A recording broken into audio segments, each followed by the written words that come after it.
না দেখা যায় না তো। আপনার কি জেট লেগের রিকভারি হচ্ছে না? না, জেট ল্যাগের সমস্যা হচ্ছে না, আমার সমস্যা হচ্ছে পেইন।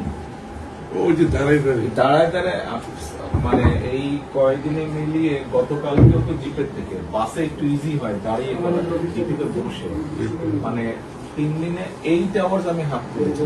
আমরা হিসাব করতেছি, আমি তো বাসায় গিয়ে বুঝবো। আমরা বলতেছি আরেকটা ঝামেলা হচ্ছে আপনার, সেটা হলো সেই পরিবার অলমোস্ট এক পুরো শোল্ডার কিছুক্ষণ পরে আরেক টানের পয়না এক পায়ে উঁচা নিচে ছিল না।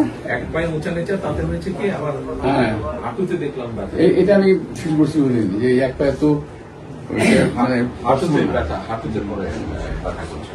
যাই হোক, এগুলো ঠিক হয়ে যাবে। আপনার ওখানে একটা জেট ল্যাগ টের পাবেন না। না, আজকে দিয়েছে, আজকে ফিট করেছে। যে আমি ওদের বললাম যে আমাকে এখানে একটা chair, folding chair, back support সহ। ইয়েস, ওই যে ফোল্ডিং চেয়ার থাকে যে বাসের মধ্যে, ঠিক ওই চেয়ারটাই মাইক্রো বাসে থাকে না, ফোল্ডিং চেয়ার, ওই যে ড্রাইভারের সিটের পাশে, ওরকম একটা লাগিয়েছে আজকে।